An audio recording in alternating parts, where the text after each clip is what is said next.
The upper back is made up of multiple muscles, leading so-called fitness experts to overcomplicate back training, suggesting that you must hit the back from every angle using different grips and a variety of equipment.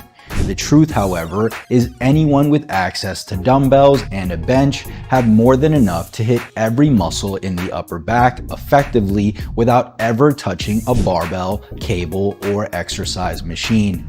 In today's video, I'll be sharing the only 3 dumbbell exercises you need to build a thicker and wider upper back. But first, let's quickly go over the basic anatomy of the upper back muscles and their functions so that you can understand exactly what muscles are involved and what movements they're responsible for.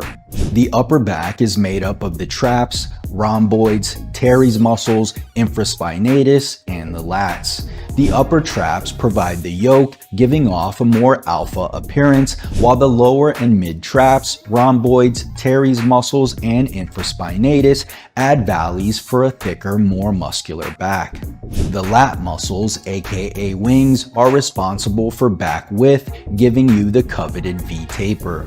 Put them all together and you will have achieved perfect back symmetry. Contrary to popular belief, you can't train one area of the back effectively without hitting the others. That said, you can emphasize which area of the back you want to target. The upper back's main function is scapular retraction, or pulling the shoulder blades in toward the spine. Every muscle in the upper back will fire when this action is performed. The lats, however, are also responsible for shoulder extension, or bringing the arm down from in front of the body, as well as shoulder adduction, or bringing the arm down from the side. So now that you understand what muscles you're training and what movement they're responsible for, it's time to go over the only 3 dumbbell exercises you need for a wider, thicker, and more well-developed upper back. Exercise number 1, bent over dumbbell row. According to one study published in the Journal of Strength and Conditioning Research, a standing bent over row elicits large muscle activation symmetrically from the upper to lower back. So not only does the bent over dumbbell row promote both back width and thickness, it also strongly engages the lower back. To ensure you're involving all areas of the back, I recommend performing this exercise with your elbows flared at about 45 degrees. Allow your scapula to protract during the eccentric phase, feeling the stretch between your shoulder blades, and then drive your elbows beyond your torso during the concentric phase to emphasize shoulder extension for the lats. Because this exercise engages the entire back musculature to a great degree and is relatively easy to load, I recommend making the bent over dumbbell row the focal point of your back training. From here, we can then focus on exercises and execution techniques that emphasize different areas of the back specifically. Which brings us to exercise number 2, the chest supported wide dumbbell row. One study published in the Journal of Sports Health comparing row variations found that a high row where the movement was done with the arms horizontally abducted to 90 degrees showed the highest activation of the upper, middle, and lower traps. In another study published in the Journal of Dynamic Medicine, participants exhibited the highest levels of myoelectric activity in the middle trapezius/rhomboid muscle group when rows were done, allowing the shoulder blades to retract and protract. So, one important cue for this exercise is to allow your scapula to move freely instead of locking it in place. Another key here is to keep your torso as close to parallel to the floor as possible. Fully protract the shoulder blades on the eccentric until you feel a stretch between your shoulder blades, then under control, pull the dumbbell back, fully retracting the scapula in the process. Now, this chest-supported row can be performed in 2 ways. First, by setting a bench to a low incline and resting your chest on the bench as you row. For this variation, keep your legs straight and hips off the bench to keep the torso horizontal.